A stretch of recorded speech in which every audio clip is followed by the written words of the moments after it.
एक महिला सड़क पार कर रही थी। तभी सामने से एक छोटा लड़का उसकी शरीर के आर पार निकल गया। दोनों हैरान हो गए क्योंकि कुछ ही क्षण पहले एक भयंकर सड़क हादसा हुआ था जिसमें एक छोटे लड़के की मौके पर ही मौत हो गई थी। महिला ने जैसे ही उस स्थान पर कदम रखा उसके होश उड़ गए।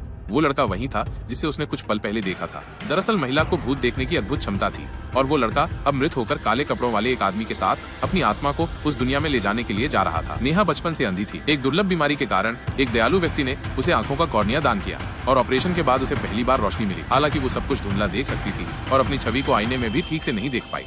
अस्पताल में उसकी दोस्ती एक लड़की से हुई जो ब्लड कैंसर से जूझ रही थी। कुछ दिन बाद आधी रात को पानी पीने उठते हुए नेहा ने देखा कि एक बूढ़ी महिला के बिस्तर के पास एक काले रंग का साया खड़ा था जो उसे अपनी दुनिया में खींचने के लिए बाहर ले जा रहा था। नेहा डर के मारे पीछे हटी लेकिन गलियारे में कोई नहीं था। अगले दिन ये पता चला कि वही महिला रात में ही गुजर गई थी। धीरे धीरे नेहा को समझ में आया कि अब वो ऐसी चीजें देख सकती थी जो और लोग नहीं देख सकते। घर लौटते वक्त नेहा ने सड़क के बीच खड़े एक अजीब आदमी को देखा। उसी समय खबर आई कि वहाँ एक हादसे में एक आदमी की मौत हो गई थी और वो वही वक्त था जब नेहा ने उस आदमी को देखा था। कुछ दिनों बाद दरवाजे पर एक छोटा लड़का आया और पूछा, क्या आपने मेरी रिपोर्ट देखी है? लेकिन आंख झपकते ही वो लड़का गायब हो गया।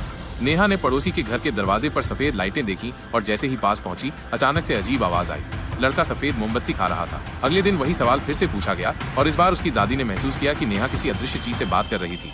उन्होंने तुरंत एक पंडित को बुलाया। पड़ोसी से ये पता चला कि उनका बेटा अपनी रिपोर्ट खोने के कारण पिता के गुस्से से डरकर आत्महत्या कर चुका था। पंडित ने कहा, ऐसी आत्माएं जिनकी कोई अधूरी इच्छा होती है वे तब तक शांति नहीं पाती जब तक उनकी इच्छा पूरी न हो।